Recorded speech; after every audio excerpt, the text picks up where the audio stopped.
Hello everybody and welcome to my channel. If you are new here, let me introduce myself. My name is Jules. My pronouns are he, him. I'm a commercial food photographer and stylist and cookbook author, and every single Saturday we sit and we chat and we plan our week or our month, or some people do their laundry, whatever, for the next hour and a half. And if you are in chat, come by and say hi. Let me know what you are working on today. Today I am setting up April, and then hopefully setting up this week, because even though I'm on staycation, I actually have a really busy week this week, including a radio interview on Friday, and it's just that time of year where it's like now less than a month away, or less, it's a month and a half. 2 months for America, almost, just, or the world. But for me, it is, publication date is really just around the corner, and I've been, my publisher, PR, has been keeping me really busy, and, it's been a lot. I'm tired. Very tired. And it's because it's just like little things that I've been, hello, Anomic, what are you working on today? It's been like little things, a bunch of like emailing still, and just a lot of admin stuff that it's, I think admin work, like especially emails, people underestimate how exhausting that can be. Or maybe it's just me who underestimates how exhausting that can be. So, I'm exhausted. But I'm also, I don't know, a little excited. I've been having a little bit of anxiety, maybe panic attackies. Maybe we could call it panic attacks. And being like, okay, can we cancel publication? I changed my mind. I'm not ready for. I'm just not ready for all the. Yes, I do need a virtual assistant, but I can't afford one right now. Like that's my. They can handle all the admin stuff. Yeah, like that's like going to be my next hire once I'm in a position where I can do that is like, yeah, have a virtual assistant, because it's just becoming a lot. Um, Especially, yeah, it's becoming a lot. It's even like managing stuff and making appointments for me and all that stuff. So what are you working on today, Anomic?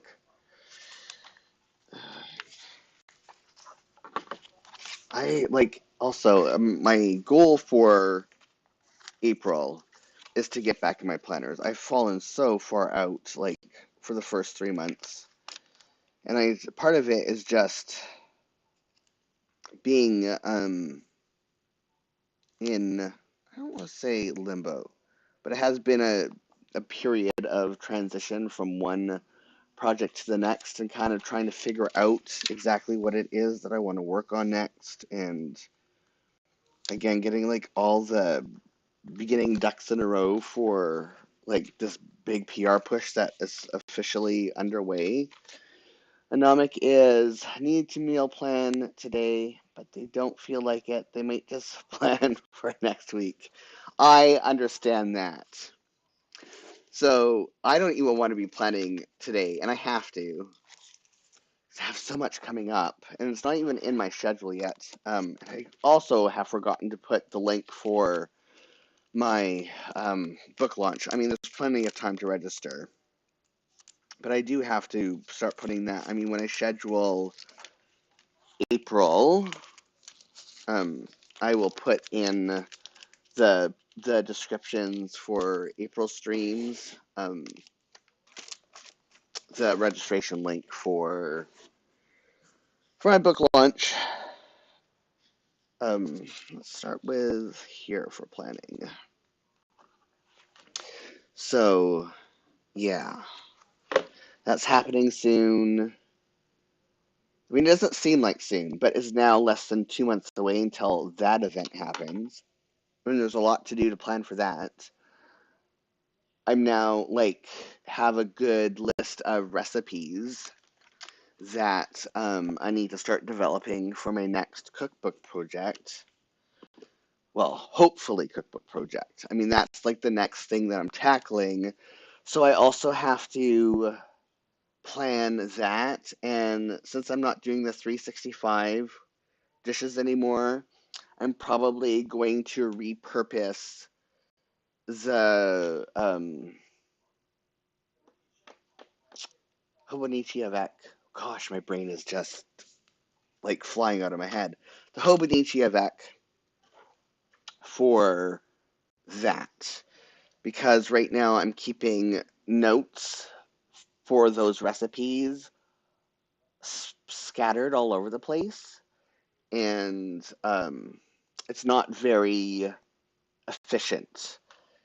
And I still have to do, like, with my regular Hobonichi cousin, I still have to do, like, the big project overview of how I'm going to get it done. But also, like, keeping notes for development notes for every single individual recipe. My current system is, I mean, I have some notes in my days. I have it like in OneNote. Um, and I have like, I'm using the little, the Stelligy that I haven't used for other places. And it's fine to have all those separate places, but then I need one place to collate all that information so that when it comes time to send information off to recipe testers, make notes of like sections that I need to develop out. Like, I was doing a recipe for the French beignet, and like the instructions are to do a fast boil. And I'm pretty sure a lot of people have no idea what fast boil means. So I have to like make a note of define fast boil somewhere in the cookbook. I don't know if it's going to be like in the recipe itself, have a glossary of terms. Like I have to start thinking about those big structure things. Um, and so I need to spend some time sitting down and really thinking about how to plan this, because the structure, like even structure, like how am I going to group recipes? Because they're all baked goods. So it's like it's not like I can um, like separate it by like desserts or breakfasts, or I'm thinking about like separating it by continent, but maybe like regional, like Europe is too broad. So maybe like Northern Europe and Southern Europe and like Asia is too broad. So like South Asia or South, like, so I'm having to think about that as well. Um, how to do all that. GG010. So yeah, it's been, I'm in that while also trying to juggle like just stuff. Oh, and then today, because my brain is extra, okay, where did it go? I decided that I was going to make a database, not a database, a spreadsheet. Well, a spreadsheet is a database of all the libraries in Canada that have already ordered Crip Up the Kitchen, how many copies they ordered, and how many copies are on hold. And so yeah, my brain's just doing. It's ready to. It's needing distractions. A monomic sarcastically, a fast boil is an electric kettle versus on the stove. That's funny. That's very funny. Um, So yeah. And interestingly, so it's really easy to be able to like find what libraries in Canada have ordered books because like our library system is public and it's all interprovincial loaning. Like there's like one like any library, like you go into any library and you can borrow a book from any other library in the province. And so it'll take up to like 3 weeks, but it's all our library systems are basically interconnected on a provincial level. Um, and so it just makes it really easy to search um, what the regional library system has a book and how many copies. And a really interesting thing that I found was Ottawa library system, which is I think like I don't know I think Ottawa has like 20 libraries just in the city of Ottawa itself or in the region. They ordered a lot of copies, and there's already more holds on the book than there are copies. And um, that's pretty overwhelming and awesome. So, what's going on, Ottawa? First of all, that you all know about my book. Like, um, the capital of Canada is really excited about my book, which is really interesting to me. Um, and then the next most excited region for my book is Edmonton, which is the capital of Alberta. And they almost are more holds than copies, but they ordered a lot of copies as well. And I'm just like, whoa, yeah, it is awesome. Like, it's because the libraries are also a really good predictor of how well a book is going to do because libraries know their communities and they know what people need and are looking for. So it's just one of those things that when it comes to like getting my book into actual bookstores, to be able to say, well, look, there is so much demand for this book in, um, like if they're trying to sell to brick and mortar stores in Ottawa, as an example, they can say, look, there are so many requests for this book already from the library system in Ottawa. Like you would probably want to have it in your brick and mortar stores, especially the big brick and mortar stores. So it's just really cool to see. And I am extra to be able like or to spend the time to do that is a little bit sure, Jules, what is up with you? But I got curious and I had time. And so now I'm obsessively building out that database. And then periodically I'm going to be like searching to see if there's any new libraries who have ordered it. And since then, and some libraries, because some library systems, they let you know what date they ordered the copy.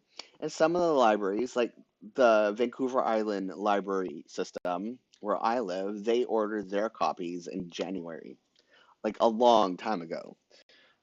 So 16th, that's what I want. So that's been also really interesting to me just to see like how long they've been. Yeah, it's just I like the stuff. A lot of people would be like, "Oh, that's so boring," but nope, I like data. So this is Kid One or Kid Two's birthday. When is your birthday, Anomic? I know that's coming up. I want to put it in my calendar. And this is Andrew's birthday.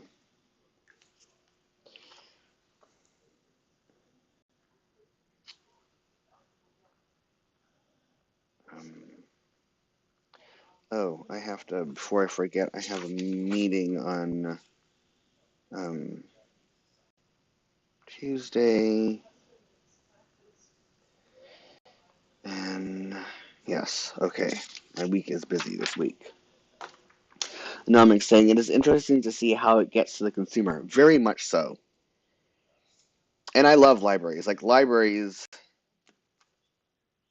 are great. And I like that a lot of, I'm sure it's the same in April 12th. So that's a busy week. Um, Libraries also have a form on um,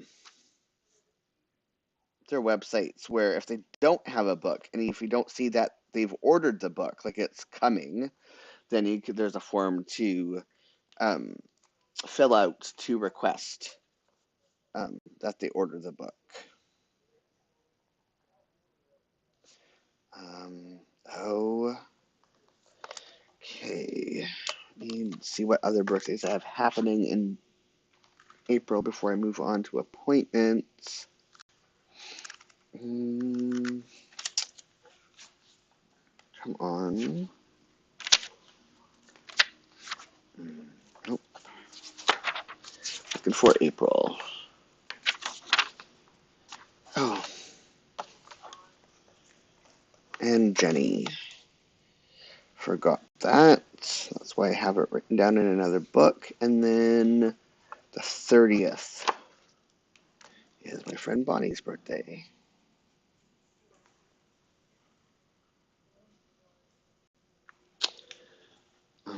Bonnie's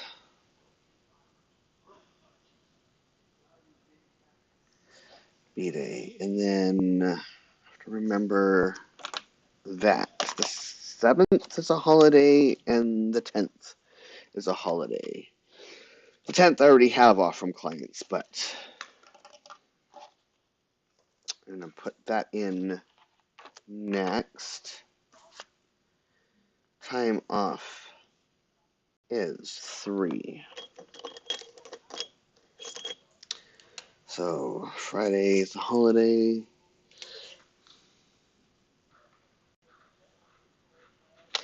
Getting and then I'll just do it like this always so I remember.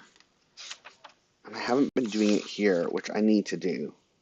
I have to like make a mental note to remind myself that like Mondays I do not work. It's like I've been doing this now for 3 months. This is how long it takes me to change my routine. I have been worked to a 3-day weekend for 3 months now, and I still have, yeah. So Good Friday is a holiday, and then we have Easter Monday. So that's why the 10th is also a holiday, because, yeah, Easter. So it's Good Friday, Easter Sunday, and Easter Monday in Canada, because Orthodox religions do it on Monday and not on Sunday. So Good Friday, I have to like find some Easter decorations. Oh, I should put, even though it doesn't really matter, just because it's a holiday, I should at least like color it in. Easter and Easter.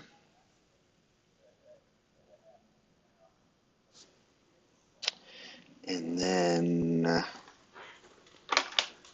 um, I know I'm saying that could have been a dirty joke. They do it on Monday, not on Sunday. That's funny. That is really funny. On the 5th, I have physio. Where did I put it? Oh, it is this one. It's just this 8 threw me off.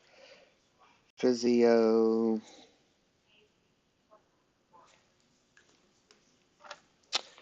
Um, and I have to shop on the 14th and the 28th. Let me look at my calendar. I feel like let me see. thing I'm I don't want to say hate. Hate is a strong word. The thing I am not a fan of. Oh, that's me. Oh, so that means I have to get blood work this month. So I need to do it on a Wednesday. Let's do it on Andrew's birthday. Blood work. This might actually change. Yeah, it needs to be on a Wednesday. Yeah, the thing that I don't like about this time is I have to like leave a lot of flexibility in my schedule because it's that time where it'd be like PR would be like, "Are you available tomorrow for an interview? Do you think you can have an article written in the next 3 days?" Um, so it's a little frustrating, I guess, is a word we could use that's accurate. Okay, let's find some cute little like bunny um, Easter type washi. I know I have stickers. I know I have lots of Easter stuff that I can use, but oh, no, that's like Mother Goose. I don't think. Come focus. Hello. Yeah, that Mother Goose really isn't all that appropriate. I don't think. It's not really like chicks and baby bunnies. Thought I had, but maybe not. Maybe not. Goodness, that is that. That nope.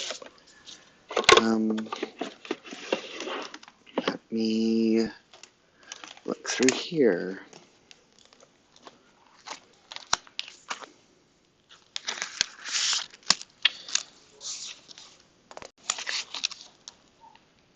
Don't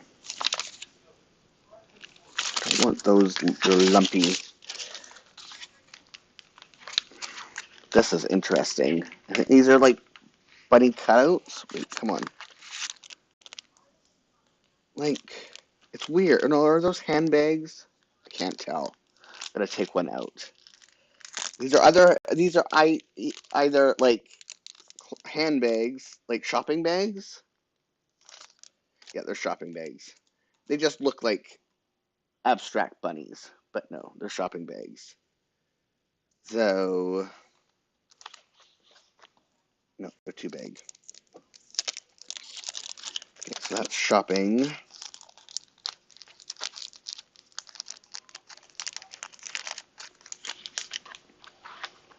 Um,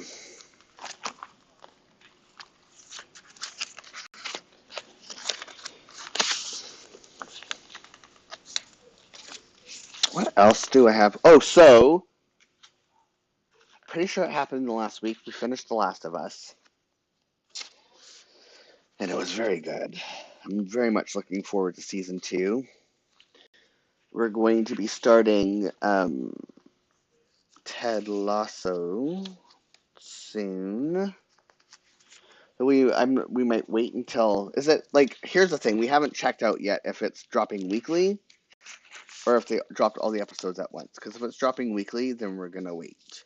The only thing that we watch that's streaming on a weekly schedule that drops weekly is Star Trek. Everything else we wait until the season is done because we like to.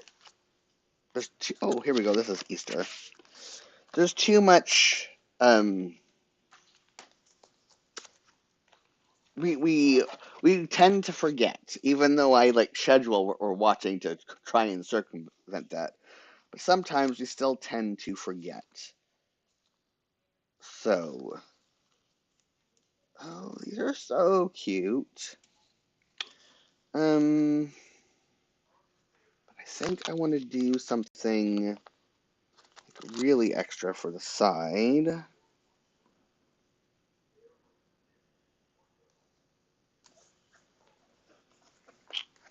Falling over. And then do this friend right here.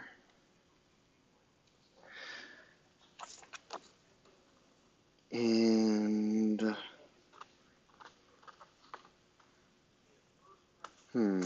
this friend right here.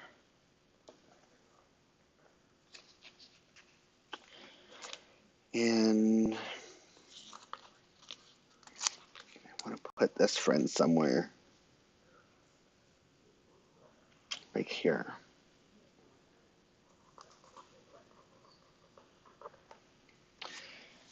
I want to do one more. This one. I think that works out. Is it inappropriate to put a heart on? It is cute, isn't it? Yeah, that's what I was thinking. I mean, just these little details just add so much character. Like, is it inappropriate though? You know what? I'm gonna do it anyways. I don't care if it's inappropriate. I'm gonna add a little heart to Good Friday because I just want something there. And then I just wonder. I mean, is that guy? No, he's too big. But these are more for like how I'm feeling in a day. It's another thing I haven't been doing. I just fallen out, and I need to set my intentions to get back into making time every day to use my planners. I think part of it has to do with I've just been pulled all over the place, and it's really hard to switch tracks. Oh, you know what? I'm so gonna do these. This is shopping. And these little teacup bunnies. There we go. That works for me. I think that's enough Easter-ish type stuff. I just wonder, because cherry blossoms are like really starting to come through. Oh, maybe, no. And so I wonder if I think I put them away somewhere else. Not quite sure if I have any cherry, or maybe I used all the cherry blossoms. That may have happened as well.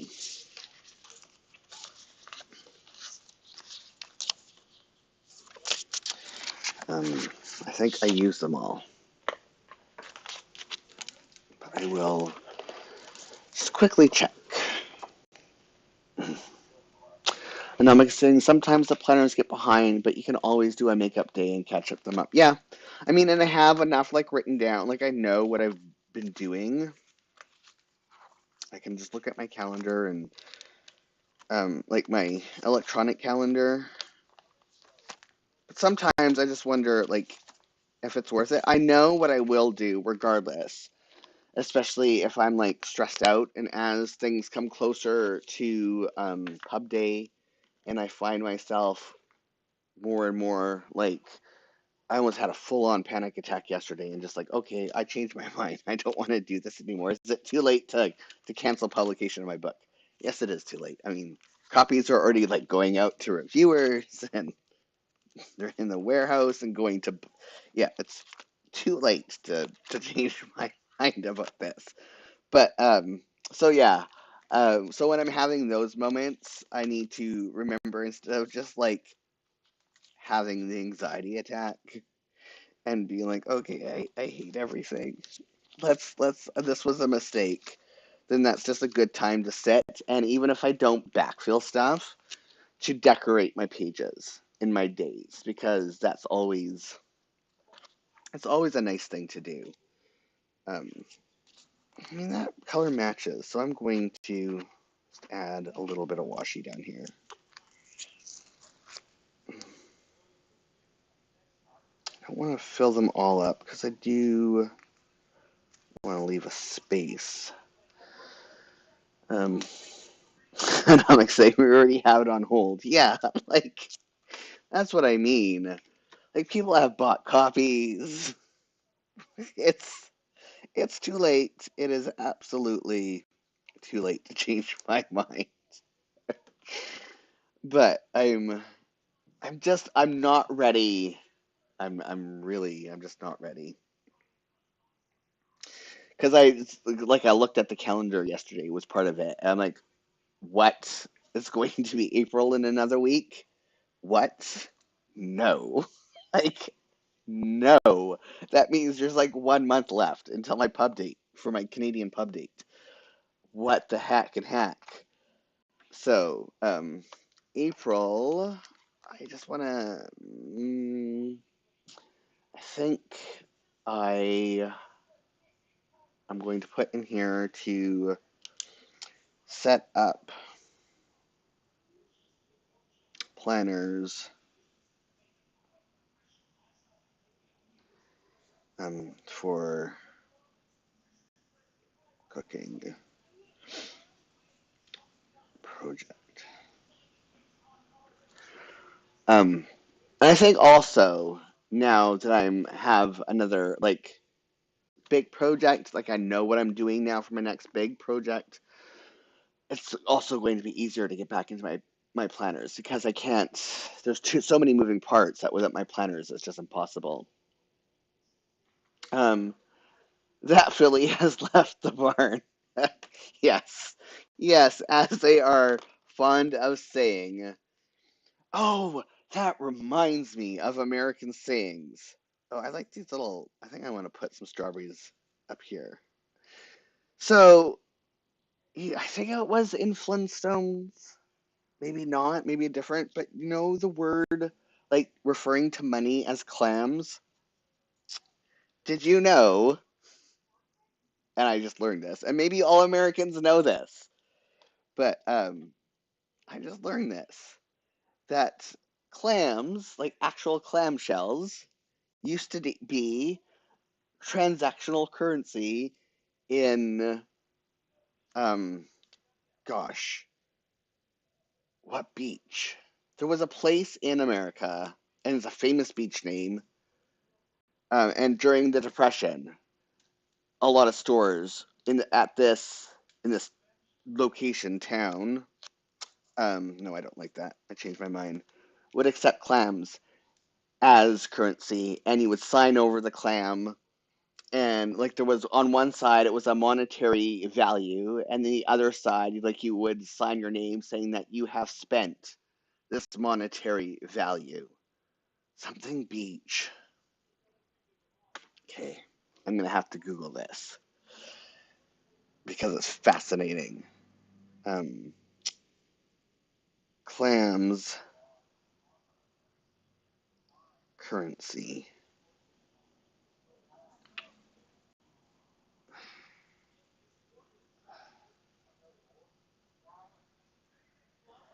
Um, no, come on. I know, like even okay. No, I'm not talking about Mercer. Anyways, USA. I'm gonna currency USA beach. Oh, what was it? During the Pismo Beach. Thank you. Yes, yes. So there, I've been. I hope. Yeah, Pismo Beach, California. That is just so. So we have Smithsonian Channel, and normally it's like an extra pay channel, but for some reason we have it all of a sudden, and it's not saying it's like in free preview. So I don't know, but they just had this whole episode on the evolution of American currency and how it used to be like every single bank issued their own notes, and then it only became a unified currency during the Civil War to try and like build like some sort of unity and sense of we are one country. And then the Depression happened, and they started using like clams. Um, and I just found that absolutely mind blowing because I just always thought it was just like I don't know. There's always, I mean, these idioms always come from somewhere, but I never thought that it would be something like so literal.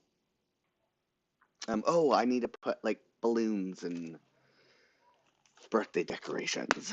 That's right. Um, oh, those are dogs.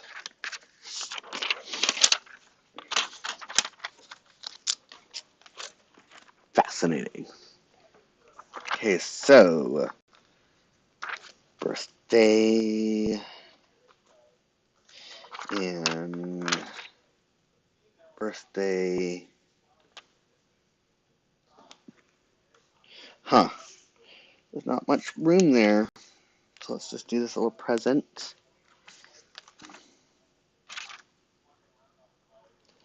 Birthday.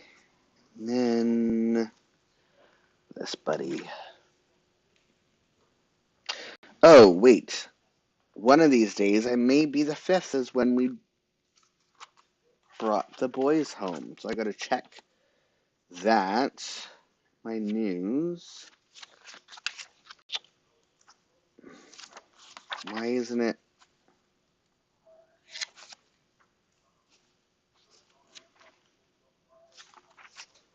Um, hmm.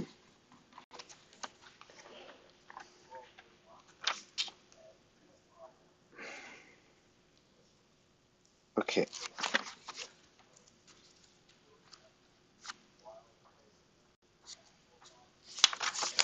Why isn't it in there? Pretty sure it was April 5th that we brought the dogs home. I just have their birthdays in here, but they're not bring home days? Well, that's rude. Why didn't I do that? Um, yeah, I'm going to have to search that information later to double check it. And then let's set up my intentions for the month. It has been a long time since I've done this. Oh my goodness. My dogs are like looking at the couch like, why have you abandoned us? Um, mm, is it in? Nope. Where did I put it? I didn't write it. I didn't write it there either. What? Okay, Jules. You are a problem. Here, I have to grab something. Please do not knock the camera, Jules, while you're doing this. That would be really bad. I have to remember that I put my phone in there. Come on, Jules. Reach. Okay, let's just put this here. Come on, you can do this. Okay, there we go. Okay, copy it from here. Decorate this page. Okay, this month's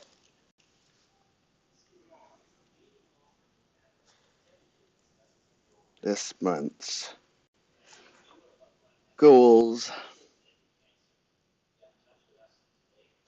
themes.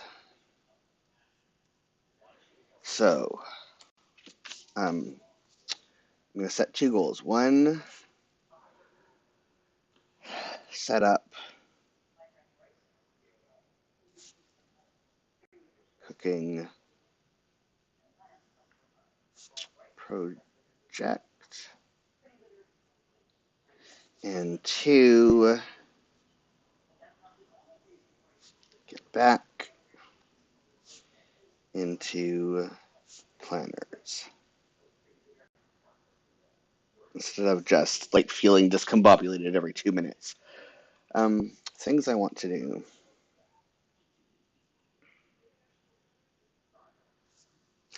Things I want to do. No spend. Still on a no spend. Things I have to do. I have to survive this month. Things I have to do. I mean, that's another thing as well. Being in between projects, I have nothing that I have to do. And client work doesn't count as haves to do's. So I'm going to leave that blank for now because this may change. I mean, yeah, I have a lot of PR stuff. So I'm just going to put PR stuff because it's vague and I don't know exactly how that's all going to look right now, but we can do that. So words for this month. Words for this month. I'm going to come back to that. And then the recap stuff. What I was able to do, what I couldn't do,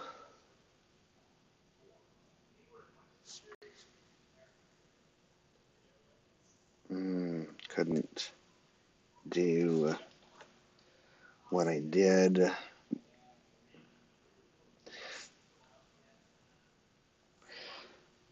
what I reflected on,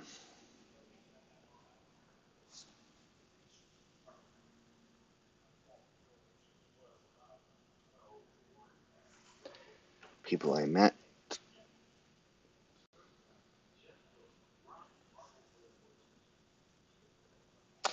where I went, probably nowhere, where I went,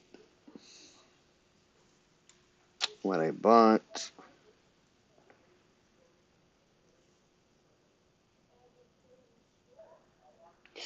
and what I learned.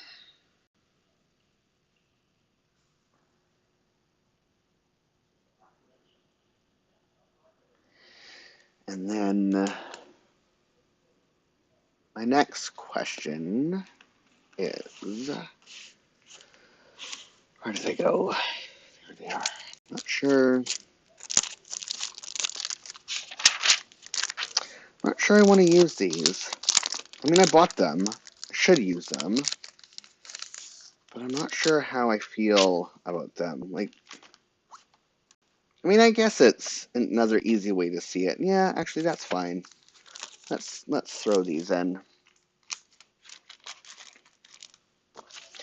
Oh my goodness.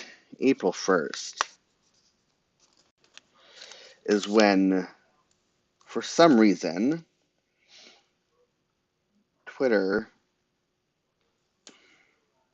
thought would be a good idea that April 1st be the day that they take away free, like the legacy verification, and you have to pay for it. And the amount that they're charging, like businesses and brands for verification is absolutely bonkers. And I just think of all days to, yeah, of all days to implement that change. You're choosing April Fools? Like, fool, like, I feel like saying, like, you're the fool if you're spending money on this. And I've been, like, speaking with my journalist friends and whatever, just trying to get an idea for, like, how many newspapers, and so far I don't know a single media company that's going to be paying for them to be verified, which is going to be bad for like making sure that you're getting your news from a reliable source, that it's not somebody impersonating a news outlet, and like they are charging $1,000 a month just to register a, a, a parent brand. Because you register a parent brand, and then you can verify sub brands and people underneath that parent brand. And like all those people who are verified underneath that parent brand, they have like an extra little icon that links to the parent brand. Um, no, I got these as part of my Shein haul. Um, and when my last Shein haul video, I linked to the list that has all the stuff that I purchased. And if they're still available, you can find, I think it was like um, $2. And yeah, $1,000 a month just to register the parent brand, and then $50 per month for every individual that you want to and sub brand that you want to register under that parent company. So for like for government things, right? How many so like the government of Canada would it be having to spend thousands and like for all the members of parliament, like for Congress people, like is it going like if Congress people are still going to be verified in the US, is it going to be the respective political parties that pay for their representative? Is it going to be the government that pays, or are they even like it's just a cash grab? And then for individual people to be verified, um, it's $8 a month, which is whatever. But yeah, it's just they've lost so many advertisers that they think, oh, people are going to pay for the privilege of being verified, and I don't know a single person who's currently verified because they're either a politician or um, no verification needed. Then yeah, like it's just I really like I've been on Twitter since 2008, so for a few minutes now. And it is my primary social media, and I love the heck out of it. Um, I mean, I'm married because of Twitter, and but at the same time, I just want it to die already. I just want it to become so bankrupt that Felon Husk has no choice but to sell it at an incredible loss, just for the hope that somebody will be able to salvage it. Because right now, it's just I mean, I hardly see any advertisement anymore because most advertisers have pulled out. A lot of brands have stopped, like big brands have stopped using it altogether because it's been overrun by, because they like a bunch of hate accounts um, that were banned were allowed back on Twitter. And it's just become um, a little bit like Lord of the Flies. And which is really sad and upsetting. But at the same time, like I just want it to die already. Oh, why can't I just stick that there? Just let it die. Mm.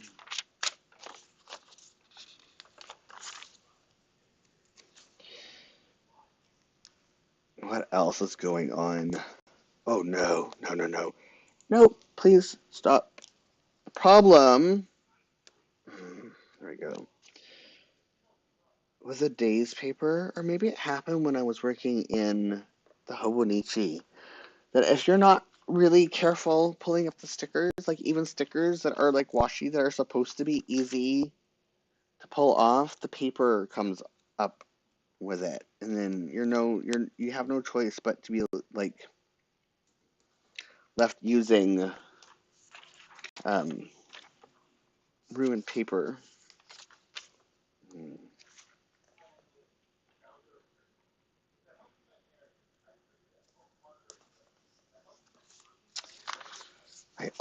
I think what I need to do is like make a reminder that this bottom section is to do a little journal about my day, one sentence, my overall mood. But then what was the top section? No, I don't think I had any for the top section. Except for, I don't know, decorating it if I wanted to. So thin and fragile, yes. And it's a little sad sometimes because it's like, no, I didn't want that there. And then it's like, well, time to bring out the glue stick because now it has no choice but to be there and repair the page.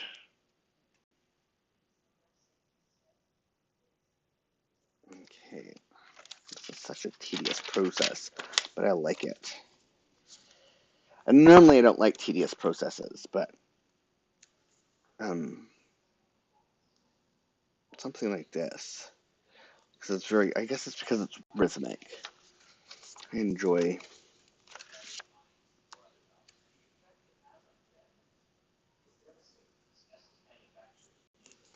Oh, no, please, no. Okay, where did I put my tweezers? Here we go.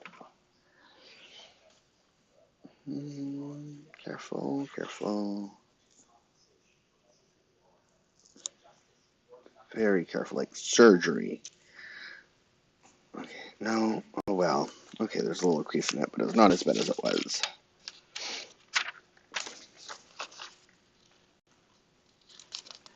Oh.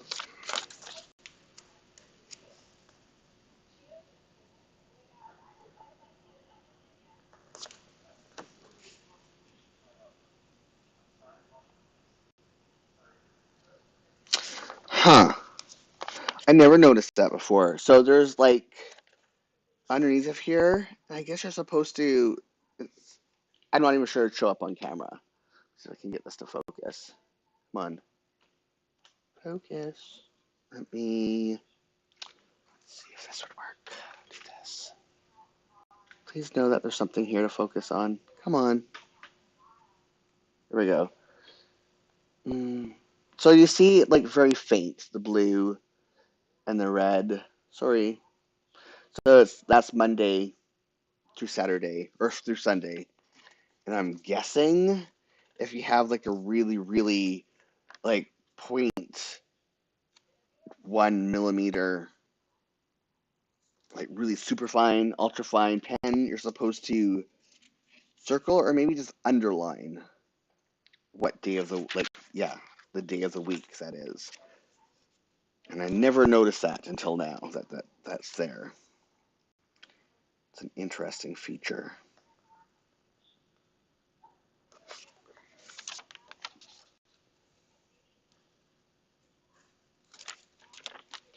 Oops.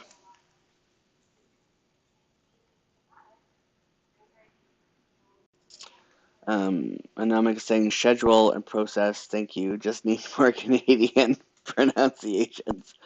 So, do you say process? Like yeah, I'm a like, yeah, like is it crawdad? Which crawdad is interesting to me. And crawdad is regional, is it not? Like, who says crawdad instead of crayfish? Or is crayfish something completely different? It's my understanding that crawdads are crayfish, but I could be wrong. All I want to do is this. I might want to put that here, and just in case, I want to make a note of something. Oh, that's not straight. Oh well, close enough. No, can I take this off? I don't like that. So I want to put that here, I think, just as a decoration. And now I think what I want to do is finally fill this chart in. Okay, yeah, process. It's time to actually be like, yes, these are the colors that I am using now. So admin days. Come on. Oh, this is one. Yes, the sticker is just the wrong place. Okay, so I just like that so much. This is number, where did I put my pen? It's here. Manomik is saying crawdad is mainly in Louisiana or the other southern states. I don't really hear crayfish, but I think they are the same. So what is said in your neck of the woods instead of crayfish? Like, what do you call crawdads? What are other names for them in the U.S.? Because they're crayfish in Canada.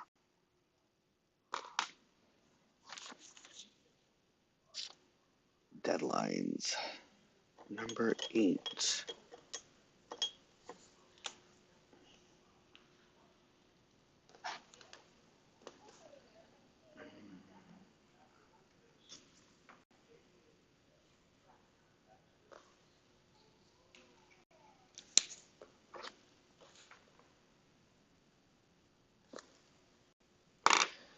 Stat holidays. Oh,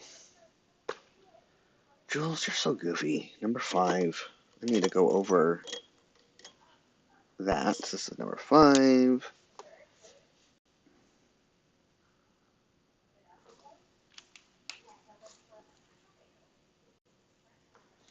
So it's very close to time off.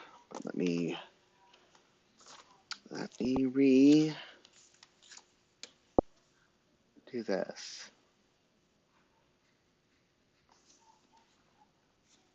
And it's slightly darker. Hopefully it's not. No, wow, these I mean, it's amazing. There's like barely any ghosting with these, even when you like double color on something. Seriously amazing. Namek says freshwater lobster, mud bugs, and mountain lobsters. Wow, that's interesting. Never heard them called that. Time off is 3.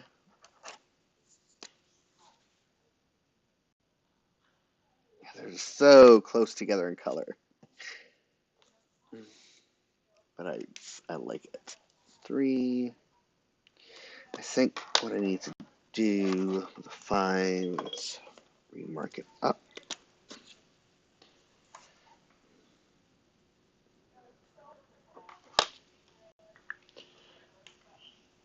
And you say crawdads because you're like originally from the southern areas, if I'm remembering correctly. If I'm not, let me know. So these are still admin time. Yep, these are still the same. Yeah, so those are still all the same. And then personal time, LCG.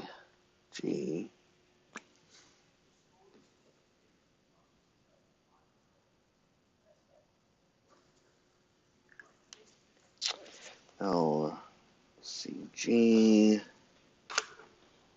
TV Me.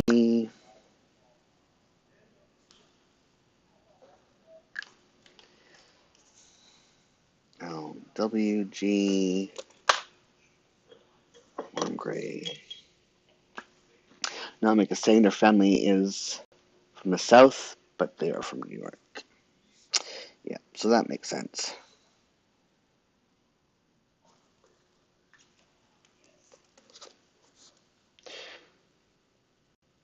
one thing I find really fascinating, and this is still the same, about like Canada has a lot of regionalisms, but Americans have so many more.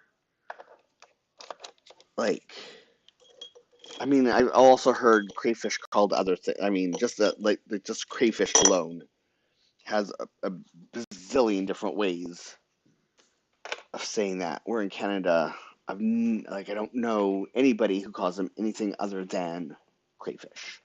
And I'm like saying there are a lot of Cajun Creole restaurants, so they say crawdads. Interesting. There are in New York. I'm assuming that's what you mean.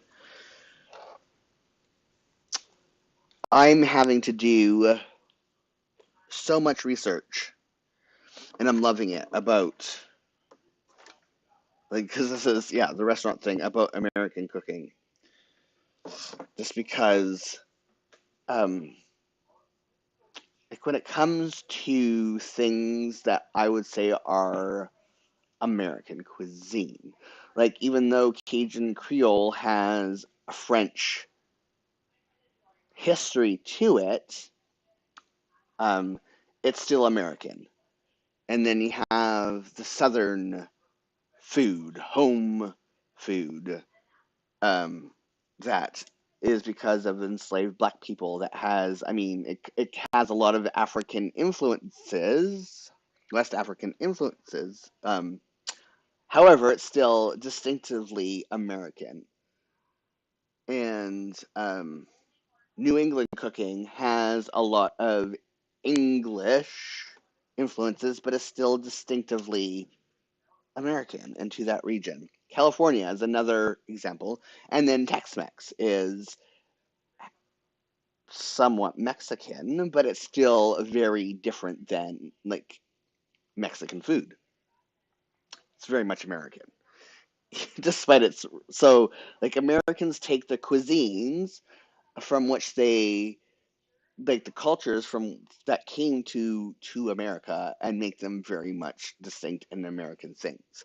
Where in Canada, our cuisines that we bring with us from whatever country the person is emigrating from has not changed all that much from its country of origin. English food, white people food, European food is still very much like it doesn't change. We keep it and I just find that very interesting. And so when I've been figuring out what baked goods I'm going to be cooking, and I love this because I get to explain it in the cookbook that I'm going to be working on, I have to like be very specific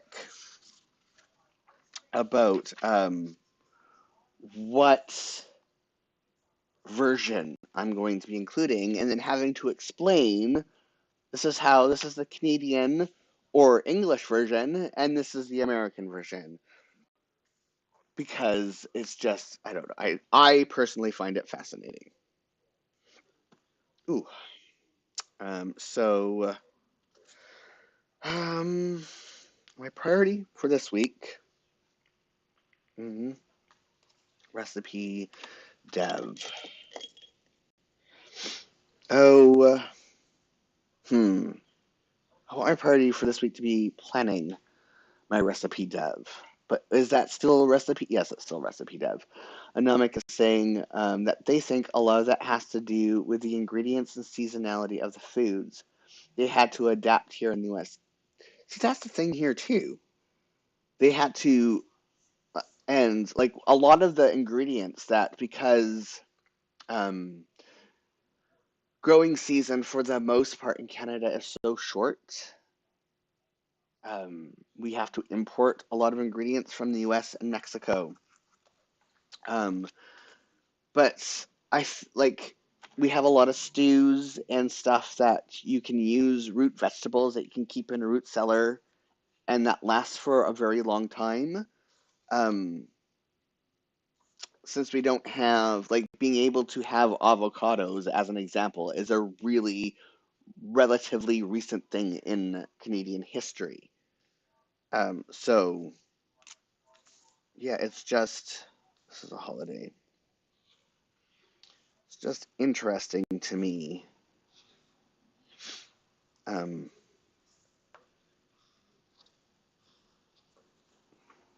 that we've kept. I mean, and I understand that a lot when it comes to especially Black American food that comes from um, that came from enslaved people, and that specifically.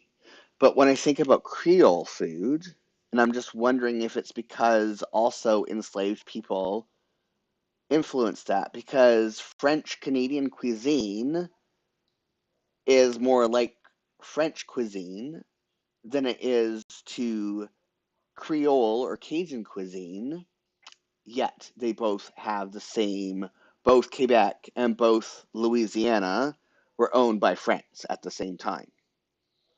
And they were both like changed hands at about the same time. The Louisiana Purchase wasn't so much,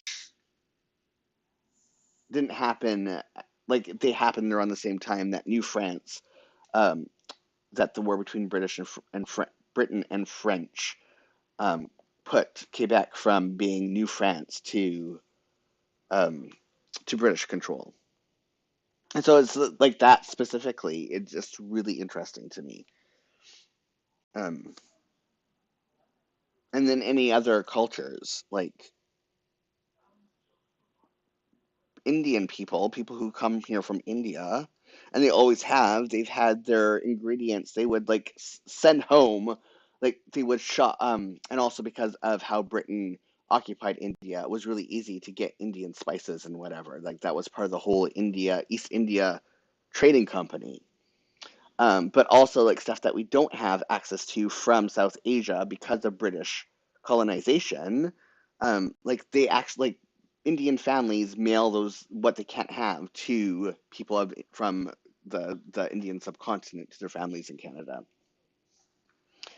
Creole food is largely influenced by enslaved Africans. Yeah, see, that's what I thought, and it's just interesting to me how our different histories, like those things, because our histories, like our origins, are not too dissimilar.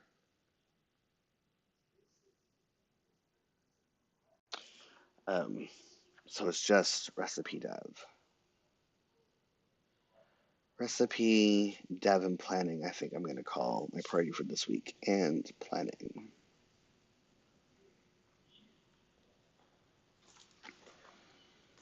Mm, and then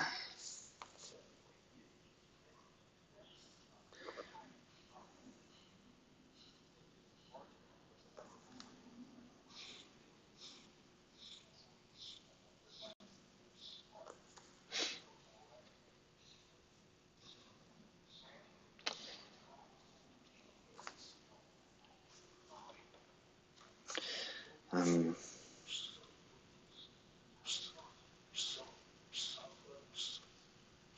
nope, Jules, that's not right. You don't work on Mondays. One day I will get this straight. One day I will not do this.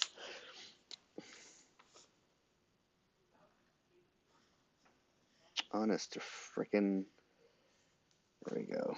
I mean, you can still see a little bit underneath, but it's somewhat fixed.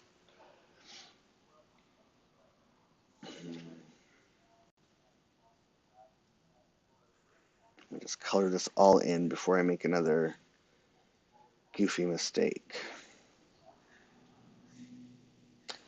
I need to put in my appointments too, as well. Also, in addition, Namek, I am always interested in the way hottest countries, temperature-wise, have the hottest spice levels to match. Is it to sweat on purpose? Um, Part of it, yes, because sweating helps to cool you off, but also, um, if you warm up your insides, you're not as affected by hotter temperatures. So it's not only about the sweating, but it's if you just like just raising, like feeling warm on the inside, and makes you more tolerant to those warmer temperatures.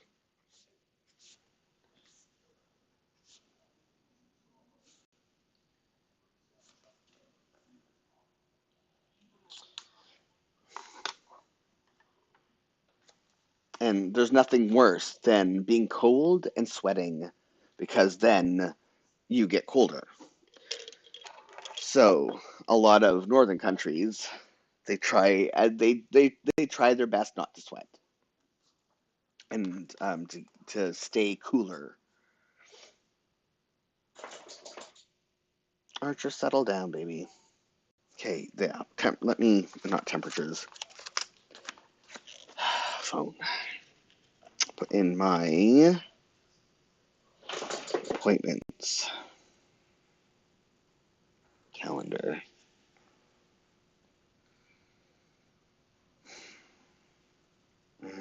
Oh, I'm on the wrong week. This is the week I'm supposed to be planning. I mean, my priority the week afterwards is going to be the same too. At least it started. It seems counterintuitive on the surface, but I understand it now. Yeah, it really does. Like I find, yeah, it's like I like to have hot chocolate on a hot summer day. Oh, I did it again. Okay, it doesn't matter if it's for the priority.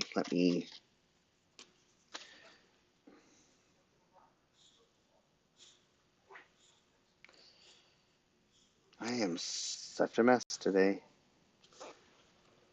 Well, at least now I know what my priority is for the next 2 weeks.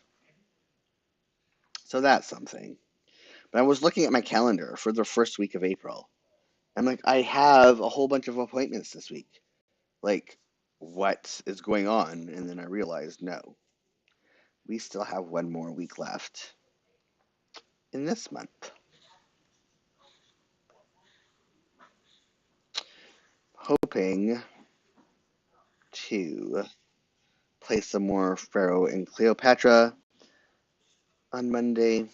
I took a break for a few weeks, first because my hands were like extra hurty, but also there was a bunch of bugs they had to fix, and I didn't want to like play anymore because it was getting frustrating until they fixed those bugs.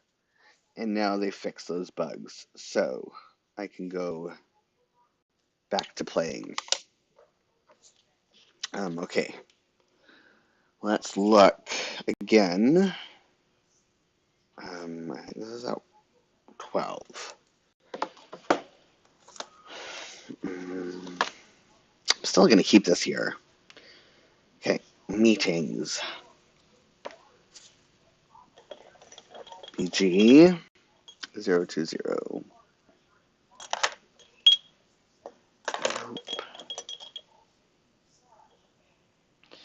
Um, always the last one you grab. 12.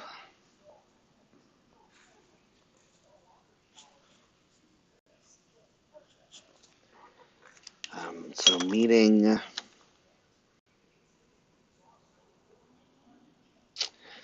And I'm on staycation, so I'm not going to plan anything around that. I have to remember that as well, that I'm still on staycation. So it's going to be relax and recipe dev when I have, when I'm bored. Because I am on staycation still, even though I haven't had, um, even though my staycation has not been a true staycation this time. Priority relax. Oh, I gotta sneeze. Oh, excuse me. And recipe dev. Is a game like SimCity. Kinda, yeah. If you like city builders, like you have to control industry, you have to put your neighborhoods trade with other cities. Um, but yeah, it is a city builder, but it is the best city build. Like it's based off a game that I've had since 1999. It's been my favorite game since 1999. Um, so, but it's really good, and they've now made it like if there were some parts of it that were like used to be really, really difficult. Like you had to be very strategic where you put houses so that recruiters could find people to work. But if you put houses too close to industry, then they wouldn't evolve because the industry would bring down the desirability of the neighborhood. And then you would get penalized in other parts of the game if you had neighborhoods with low desirability. Now you can turn on a mode where it doesn't matter where you put your neighborhoods. Recruiters will be able to automatically find people to work if you have the population to have those workers.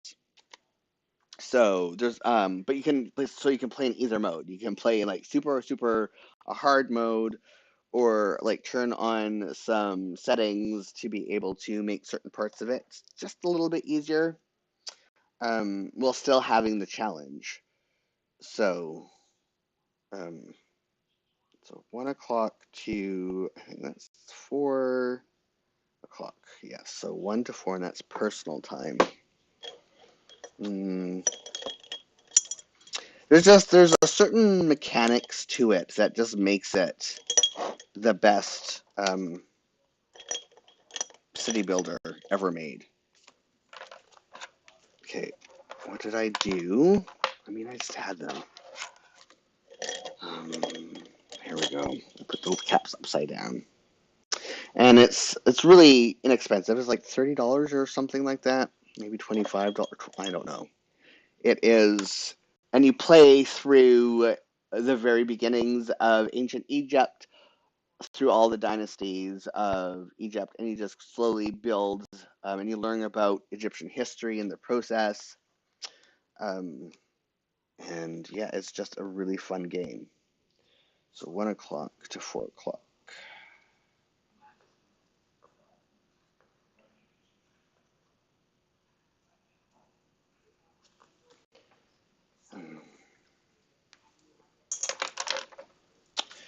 Dermatology.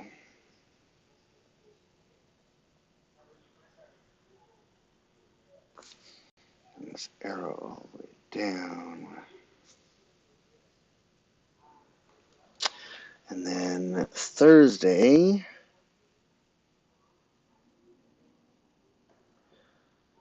Okay, I swear I had something on Thursday. Let me look at my calendar.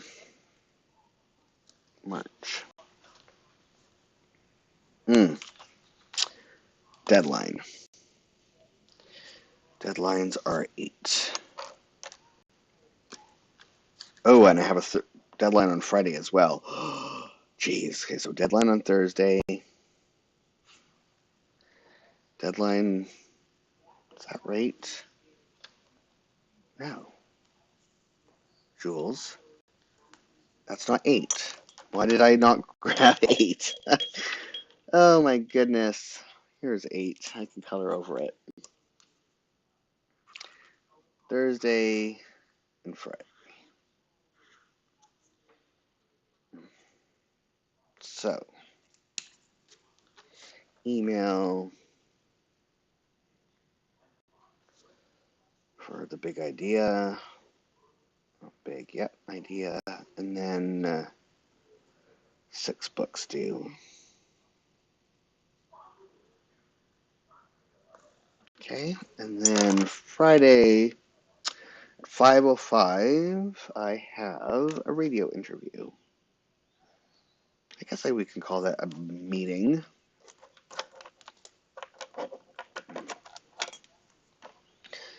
Of course, I put down. There we go. Are you still working on your YA, or are you taking a break? I am working on it, but also in a break. So my agent requested that I send them the first 5 chapters for them to give me some editorial notes, to decide whether or not, you can't see this, just decide whether or not they are, they think the book is, I think it is saleable, but right, like they just giving their editorial feedback, because I'm an edit as you go person, I have to get it right. And so before I get too far in, I'm already about halfway to three-quarters of the way done. I mean, it's all outlined. It would like once I get the green light about whether or not I'm writing for traditional publishing or I'm writing for self-publishing, then I'm going to take 3 weeks and clear my schedule for those 3 weeks and finish writing the last handful of chapters that have to be written. So it's the only reason why I haven't finished it, and they were hoping to have those edits to me like a month or so ago, but the life keeps happening, and they're still working on some like longer, some other manuscripts that they are editing has are taking longer than they had anticipated to do those notes. So I'm in the queue, and once I know what I'm doing one way or the other, because yeah, I can't, the way my brain works, I can't just finish the whole thing and then find out I have a bazillion changes I have to make, especially for big, huge plot lines. It's just like, let me know, and so I can readjust, like, when it's still easy to readjust. Writing is CG020. So it's happening, but at a different speed. What is your word count goal on it if you do that? So my word count goal on this one is around 66,000 words, um, which is like on the lower end for YA. It might be around 70. Um, I'm a bit of an underwriter, so my agent might be like, here are some areas where you can beef it up a bit more and bring it up to 75. But we are doing it, like I'm writing it for reluctant readers, and a book, like books for reluctant readers, are not only on the shorter side, but like the pacing, like just the word choices are a bit snappier. They're different. Word counts tend to be on the shorter side. Um, and so, yeah, 66,000. It's like on average, it averages about 2,000 words per chapter. Um, and there's 20, hold on. Maybe it's 2,500 words per chapter. Maybe, no, maybe the word count goes like 6,000. It's on the lower side anyways. I mean, like 5,000 to 7,000 tends to be the 50,000, sorry, to 70,000 tends to be like the word count for contemporary YA, which is pretty like a big range, but it all depends on the audience. Um, but it moves at quite the clip, but it also has some, like, it's not complicated language, but it's not, but like I don't want to say it's flowery, but it has like some beautiful prose in it, even if it isn't. It straddles a weird line between very quick, um, commercial language and literary language. But the literary language helps to convey um, some of the interiority of the main character. Yeah, that would be around 130 to 150 pages, fast paced but engaging. Yeah. So, well, the way they do print now, it'd probably be around 200 pages. It tends to be 300 words per page. So let's do the math on that. Um, calc. Oh, come on. I mean, it's the easy math. So let's say we're doing 60,000 divided by 300. Yeah, so about 200 pages. Fast paced, engaging. um, but not, but it doesn't treat the readers, it doesn't talk down to readers. It's very, like, it's upper YA. It's for older audiences, but not too old.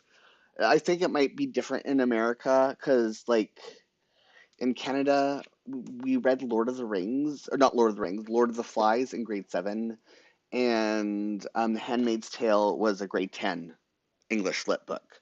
So we tend to read a lot older in Canadian schools, where American schools is a little bit different. Every time I tell American friends that Lord of the Rings or Lord of the Flies was our reading in grade 7, and the same with the Count of Monte Cristo was also a grade 7 book, they're like, "What?"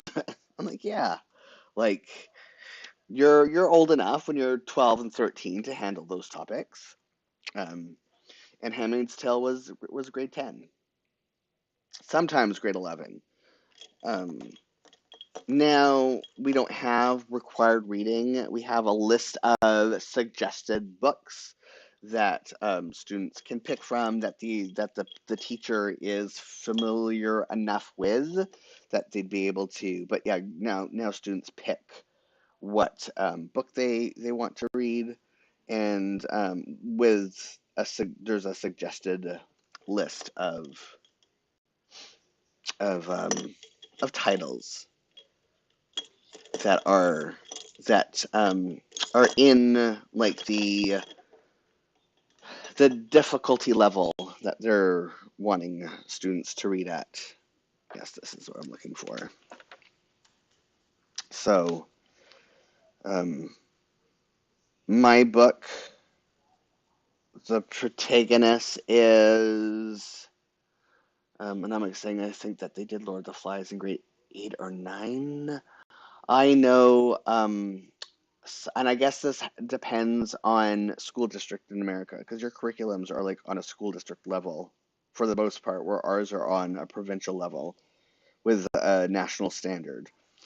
I know some Americans who are like, "Oh, what? That's a grade 12 book, or 12th grade, as you would say." So,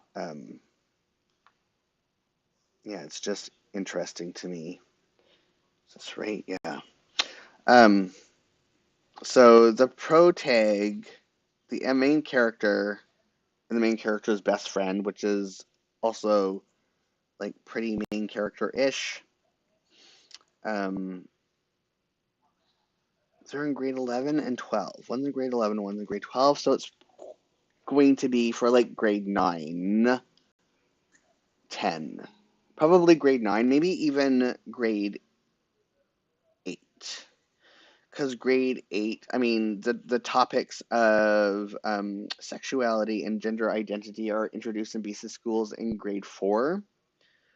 Um, and then a lot more broadly, like STIs and all that stuff are all introduced in grade 4 in BC schools. And so by the time a student is in grade 8, they are more than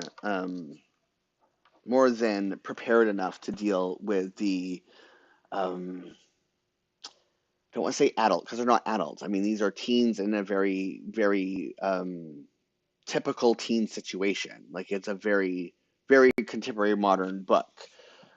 So they're ready to have good discussions and understand, like, by the time they're in grade 8. Monomic is saying, yes, in New York we had a Regents program, which I think is specific to the state. Yeah, it's interesting to me also, those differences. So Monday is, come on, focus. Why are you being so weird today, camera? I think I have to refocus or reset the focus. Oh, shoot, it is time. I did not realize that we're already at time. Today flew by. Um, yeah, wow. Thank you for joining me. Thanks for everybody who watched on Lurk. Thank you to everybody who will be watching this on replay. I will be scheduling April sometime this week. And I will be including in the description for the live streams the link for my book launch event on May 20th. If you want to register for that, the tickets are both virtual and online. So when you check out, when you collect like click the buy ticket or wherever the button is, you just check, or you like there's a toggle to choose if you want to attend virtually or in person. And then you just do the checkout process. Yes, it did go by fast. See you next week. Yes, it was good chatting with you too. Everybody have a great week and have a safe week. Until next time. Bye.